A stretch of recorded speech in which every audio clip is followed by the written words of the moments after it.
Hello, Namaste everybody. How are you? I hope you all are fine. सभी घर पे रहें, व्यस्त रहें, मस्त रहें, टाइम का सही यूटिलाइजेशन करें। जो भी हम लोग जिंदगी में करना चाहते थे, कोई भी लिटरेरी वर्क, मेंटल वर्क, तो आज हम लोगों का जो लेक्चर है वो वेक्टर अलजेब्रा के कुछ क्वेश्चंस हम लोग पुट कर रहे हैं। और यह क्वेश्चंस रुचि साहू स्टूडेंट ने पूछे थे। तो आप लोग लाइव इंटरेक्शन में भी जो क्वेश्चन पूछते हैं उनके भी हम इसी तरह से पीपीटी वीडियोस बना के आपको देते रहेंगे, या कहीं से भी हमें मैसेज किया गया, चाहे वो गूगल क्लासरूम हो या व्हाट्सएप हो, जो क्वेश्चन आप लोगों ने हमसे पूछा उसको हम जरूर यहाँ पे क्लियर करेंगे, चाहे आज, कल, 2 दिन में, 4 दिन में, डज नॉट मैटर। आप लोगों के जो भी एनुअल एग्जाम, सेमेस्टर एग्जाम्स हैं वो जुलाई में सेकेंड हाफ में होने की पॉसिबिलिटीज इस समय है। जून पूरा समर वेकेशन रहेगा, मई में सारी क्लासें हम लोगों को पैकअप करनी है। आप लोगों का कोर्स ऑलमोस्ट पूरा हो चुका है। अब आप लोगों की जो भी इंक्वायरी है उसके अकॉर्डिंग हम लोग यहाँ पे न्यूमेरिकल्स को पुटअप करेंगे। तो वेक्टर अलजेब्रा में बेसिकली जो हम लोगों के लिए स्टडी करने का है वो है वेक्टर ऑपरेशंस, यानी कि वेक्टर के जो मैथमेटिकल प्रोसीजर है वो हम कैसे करते हैं। जहाँ तक हम जानते हैं कि वेक्टर अलजेब्रा, कोऑर्डिनेट ज्योमेट्री और मैट्रिक्स, तीनों सेगमेंट जो है वो काफी मिलते जुलते हैं। अगर हमें कंप्यूटर से वो कैलकुलेशन करनी होती है तो हम लोग मैट्रिक्स में जाते हैं, और अगर हम लोगों को वर्चुअल प्रेजेंटेशन करना हो तो हम लोग उसको कोऑर्डिनेट ज्योमेट्री या यूक्लिडियन स्पेस में इसको हम डिस्कस करते हैं। और बहुत ही स्लाइट डिफरेंस वेक्टर अलजेब्रा और कोऑर्डिनेट ज्योमेट्री में है। मोस्टली जो इसके मैथमेटिकल ऑपरेशंस हैं वो लगभग सेम ही होते हैं। जहाँ कुछ डिफरेंस है या उनके एनोटेशन में जो डिफरेंस है वो हम लोग डिस्कस करते रहेंगे। तो वेक्टर अलजेब्रा के क्वेश्चंस पुट अप करने से पहले हम लोग एक बार फिर जो फार्मूलाज हैं इनको रिपीट किए देते हैं। तो इनके जो फार्मूलाज हैं कि अगर वेक्टर स्पेस में हमें पॉइंट दिया हुआ है ABC, तो उसके अकॉर्डिंग वेक्टर क्या होगा। तो हम जानते हैं कि होगा AIBJCK।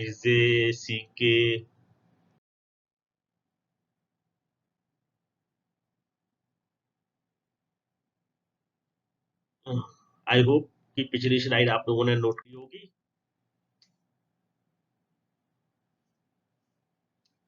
फार्मूले को हम चूंकि एक बार और भी डिस्कस कर चुके हैं, तो हम लोग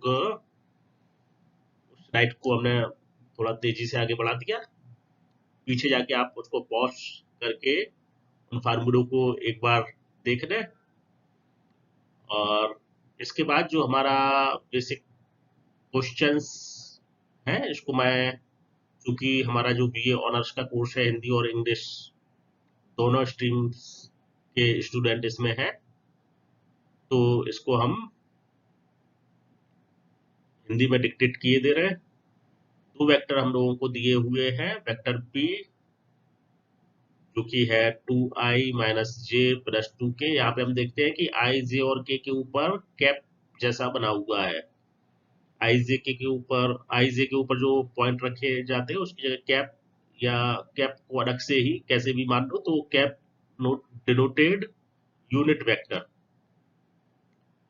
और जब इसमें हम किसी कोफिशिएंट का मल्टीप्लाई कर देते हैं तो फिर वो बन जाता है एक वेक्टर। और आई जो डिनोट करता है आई कैप जे कैप के कैप वो केवल डायरेक्शन को डिनोट करते हैं, और इनका मैग्नीट्यूड जो है वो भी जब इसमें मिक्स हो जाता है तो वो वेक्टर होता है। तो हमारा क्वेश्चन है कि एक वेक्टर दिया हुआ है P, एक वेक्टर दिया हुआ है Q, तो हमें यूनिट वेक्टर कैलकुलेट करना है P प्लस Q के according. Unit vector according to P plus Q हमें फाइंड आउट करना है। तो इस क्वेश्चन के लिए हमने सपोज मान लिया कि P plus Q is equal to another vector which is vector R। Therefore R vector is equals to, पिछली स्लाइड में हमारा फार्मूला दिया हुआ था जो कि हमने तेजी से आगे बढ़ा दिया क्योंकि उसको हम एक बार पहले भी पढ़ा चुके हैं। तो vector R is equal to P plus Q करने के लिए हमें इनके कोफिशिएंट को जो कहते हो जोड़ देना होता है और I J K को जो कहते हो लिख देना होता है। जहाँ जैसा कि हम यहाँ पे देख सकते हैं कि हमने I J K को ज्यों का त्यों लिख रखा है और इनके कोफिशिएंट को आपस में जोड़ दिया है। 2 प्लस -1, तो प्लस में जब हम माइनस का 1 जोड़ेंगे तो एक्चुअली वो 2 -1 हो जाएगा। -1 प्लस 1, तो यहाँ पे भी सेम केस है कि -1 और +1 है तो एक्चुअली वो सब्सट्रैक्ट होंगे। 2 प्लस 3, तो यहाँ पे एडिशन हो जाएगा क्योंकि दोनों पॉजिटिव है, तो 3 प्लस 2 इज इक्वल्स टू 5। तो हमारे पास जो वेक्टर R आया वो आया I प्लस 5 के। अब हमें इसके according unit vector find out करना है। तो उसके लिए जो फार्मूला था वो हमने पिछली स्लाइड में दे रखा था। Unit vector according to R, क्योंकि हम R के ऊपर कैप चढ़ा के जिस तरह से यहाँ पे चढ़ाए रखे थे हमने, जैसा कि इस पे चढ़ाया था हमने, उसी तरह से यहाँ पे हमने चढ़ा रखा है। तो vector R, unit vector R is equal to vector R upon divided by magnitude of vector R। Therefore vector R क्या था, I प्लस 5 के था, और वेक्टर R का मैग्नीट्यूड क्या होगा वो हमने पिछली स्लाइड में फार्मूले में दे रखा था कि इनके कोफिशिएंट को स्क्वायर करके जोड़ना होता है, फिर उसका रूट करना होता है। तो यहाँ पे I का कोफिशिएंट है 1, तो 1 का स्क्वायर 1, प्लस यहाँ K का कोफिशिएंट है 5, तो 5 to the power 2 is equal to 25। 1 plus 25 is equal to 26। 26 को हमें अंडर रूट करके जो वैल्यू आएगी वो इसका मैग्नीट्यूड होगी। क्योंकि यहाँ पे जे कंपोनेंट है ही नहीं तो उसका कोफिशिएंट हमने 0 मान लिया, उसका स्क्वायर करेंगे 0 जुड़ेगा, कोई फर्क नहीं पड़ेगा, है ना। अब इसका जो मैग्नीट्यूड रूट 26 आया उसको I के कोफिशिएंट में भी भाग दे देना है और 5 के कोफिशिएंट में भी भाग दे देना है। That is our answer. तो जैसा कि हम अलजेब्रा में जानते हैं कि अलजेब्रा का कोई भी क्वेश्चन सॉल्व करने का मतलब होता है कि इसको सिंप्लीफाई वे से लिखा जाए। तो यहाँ पे इससे ज्यादा सिंप्लीफाई कुछ हो नहीं सकता है, तो हमारा यही आंसर होगा। That is the answer. अब हम दूसरा क्वेश्चन पुट अप करते हैं। अगर आपने 1 से 5 तक जो हमारे फार्मूले थे पिछली फर्स्ट और सेकंड स्लाइड में, अगर उसको देखना है तो हम पीछे वीडियो के जाएंगे, उसको पॉज करेंगे और नोट कर लेंगे। और इसके अलावा इसको हम एक और भी पुराने लेक्चर में तुम लोगों को समझा चुके हैं। क्वेश्चन हम लोगों का है कि नेक्स्ट क्वेश्चन हम लोगों का है कि 2 पॉइंट P और Q दिए हुए हैं और हमें अपोजिट वेक्टर फाइंड आउट करना है। पी क्यू के अपोजिट वेक्टर फाइंड आउट करना है। अगर हमारे पास फार्मूला है तो जो बच्चों का खेल है, यहाँ पे ग्रेजुएशन लेवल पे तुम लोगों को समझाना हमें कई बार लगता है कि मूर्खता है, लेकिन बच्चे, कुछ प्यारे बच्चे ऐसे भी हैं जो कि इनको भी डिफिकल्टीज महसूस करते हैं, तो उनको भी हमें लेके चलने की जरूरत है। और अच्छा है कि अभी उनके पूछने की आदत नहीं छूटी है। जिस दिन उनकी पूछने की आदत छूट जाएगी वो ज्यादा पैनिक पोजीशन होगी। तो नो डाउट कोई भी क्वेश्चन जिसको नहीं आता तो उसके लिए वो क्वेश्चन है, जिसको आता है उसके लिए वो मूर्खतापूर्ण बात है। तो इसलिए ट्राई क्वेश्चन और बहुत अच्छी तरह से प्रयास करें, हम बहुत अच्छे बच्चे बन के रहें हर कदम पे। यहाँ बुंदेलखंड यूनिवर्सिटी के प्रोफेसर आप लोगों के साथ हैं, आप लोगों को क्लियर करने की कोशिश करेंगे।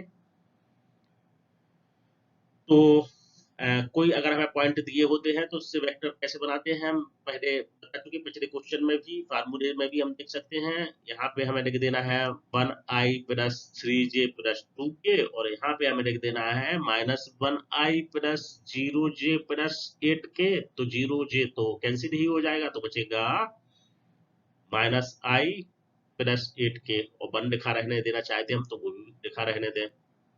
और इसी तरह से यहाँ पे भी हमने देखा कि ओपी एक्चुअली ये जो वेक्टर होता है इस तरह से कोऑर्डिनेट के थ्रू दिए हुए, तो ये ओरिजिन से खींचे हुए वेक्टर्स होते हैं। बेसिकली हमारे पास जो स्टडी करने के लिए है वो है 3 डायमेंशनल, तो इसको हम लोग सपोज दैट मान सकते हैं आई। सपोज दैट का मतलब कि आमतौर पे जैसा माना जाता है उसी तरह से अगर हम मान के चलेंगे तो एग्जामिनर के पढ़ने में और आपके लिखने में कोई कंफ्यूजन क्रिएट नहीं होगा। तो इस तरह से जे यूक्लिडियन स्पेस को हमने यहाँ पे बना दिया है। यूक्लिडियन स्पेस में सपोज दैट कि जे वाला जो पॉइंट है वो 132 है। अब ज्योमेट्रिकली इसको हम नहीं कर रहे हैं, इस क्वेश्चन को हम कर रहे हैं एल्जेब्रिकली सॉल्व कर रहे हैं। ज्योमेट्रिकली अगर हमें इसी काम को करना होता है तो ग्राफ पेपर पे करना होता है फिर हमें। तो 2 डायमेंशनल तो हम ग्राफ पेपर पे कर सकते हैं मैन्युअली, 3 डायमेंशनल के लिए हमें करना उसमें टिपिकल होगा।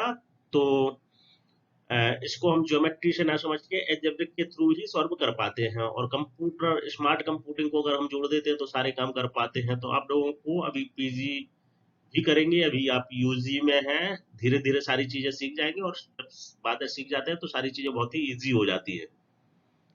तो यहाँ पे हम लोगों ने जो सपोज किया कि 132 कोऑर्डिनेट यह है। ज्योमेट्री में हम जानते हैं 132 को हम यहाँ पे भी मान सकते हैं, यहाँ पे भी मान सकते हैं, यहाँ पे भी मान सकते हैं, यहाँ पे भी मान सकते हैं, इससे कोई फर्क नहीं पड़ता। सारी चीजें जो होती है वो रिलेटिव होती हैं।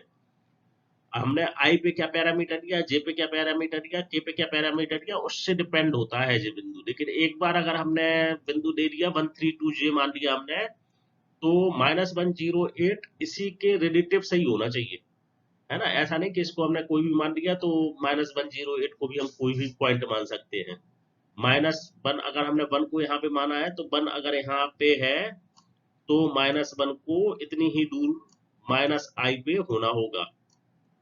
तो इतना कंफर्म है कि ये -1 होगा यहाँ पे अगर 13 है। तो इस तरह से वो पॉइंट फाइंड आउट होते हैं। लेकिन यहाँ पे हम दूसरी चीज डिस्कस कर रहे थे, हमने कहा था कि ये वेक्टर होता है एक्चुअली कैसे है। तो हमने ओपी बना दिया, ओक्यू बना दिया। अब अगर हमारे पास ओपी वेक्टर और ओक्यू वेक्टर है तो पी क्यू वेक्टर कैसे फाइंड आउट किया जाता है, तो उसके लिए हमने फार्मूला दे रखा था। एक्चुअली इसको फार्मूला का डेरिवेशन हमने नहीं सीखा है, और अगर सीखना चाहे तो आगे कभी किसी क्लास में हम सीखेंगे। सपोज दैट कि कोई वेक्टर इस तरह से ओ पी दिया हुआ है, और ये वाला जो वेक्टर दिया हुआ है वो ओ क्यू दिया हुआ है। तो ट्रेंगल का नियम इसमें लागू होता है। तो ट्रेंगल के नियम के लागू होने से क्या मतलब होता है कि अगर हम एक वेक्टर ऐसा खींच दें, एक अगर ऐसा वेक्टर खींच दें, तो अगर अपोजिट डायरेक्शन का होता है, क्यू अगर ये है तो ओ क्यू होगा इसका अपोजिट, यानी कि इसका डायरेक्शन होगा इस तरफ, तो ये हो जाएगा ओ क्यू। तो जब ये ओ क्यू हो जाएगा तो फिर OP plus sorry OP Q O, O Q तो ये था ही, तो अब ये हो जाएगा Q O. OP plus Q O plus P Q is equal to 0। Triangle vector के ट्रेंगल का नियम हमसे ये कहता है कि OP plus P Q plus Q O is equal to 0। तो हमारे पास ओपी है और क्यू ओ को हमें इसमें ऐड करना है, ओ क्यू है तो ओ क्यू से क्यू ओ बनाने के लिए केवल इसके साइन चेंज कर देने होते हैं। यानी कि अगर ओ क्यू हमें बनाना है तो यहाँ पे -1i है तो i हो जाएगा, और यहाँ पे +8k है तो -8k हो जाएगा, बन गया हमारा क्यू ओ। तो ओपी प्लस ओ क्यू को जोड़ दो तो वो पी क्यू होता है। तो इस तरह से हमने ये वाला फार्मूला ड्राइव किया है, जो कि हमने पिछली स्लाइड में जो 5 तक फार्मूले दिए हैं उसमें फार्मूला बताया है कि P Q is equal to O Q minus OP. और ओ क्यू माइनस ओपी का मेथड क्या होता, पिछले क्वेश्चन में भी हमने देखा था कि इनके कोफिशिएंट को केवल घटा देना है। तो 1 को घटा देना है -1 से, तो यानी कि ओ क्यू में से ओपी घटाना है हमें, तो -1 में से हमें घटाना है -1 को। तो -1 यानी कि जुड़ जाएंगे और साइन आएगा माइनस का, -2i आ गया। ठीक है, अब हम आगे देखते हैं आगे क्या करना है हमें। जे तो इसमें है ही नहीं, तो जे का कोई कोफिशिएंट नहीं, माने जीरो जो कोफिशिएंट था, 0 - 3, यानी कि साइन आएगा माइनस का और 3 आएगा तो -3j। और फिर इसी तरह से हमें करना है 8 - 2 के, तो 8 - 2 के माने 6 के, तो 6 के आ गया हमारा, पी क्यू आ गया। और पी क्यू से क्यू पी बनाने के लिए हमने कहा कि बस साइन चेंज करने होते हैं, तो जहां पे भी -2 लिखा है तो +2 लिख दो, -3 लिखा है तो +3 लिख दो, +6 लिखा है तो -6 लिख दो, बन गया हमारा क्यूपी। अब क्यूपी का यूनिट वेक्टर जो निकालना है वो पिछले क्वेश्चन की तरह ही है।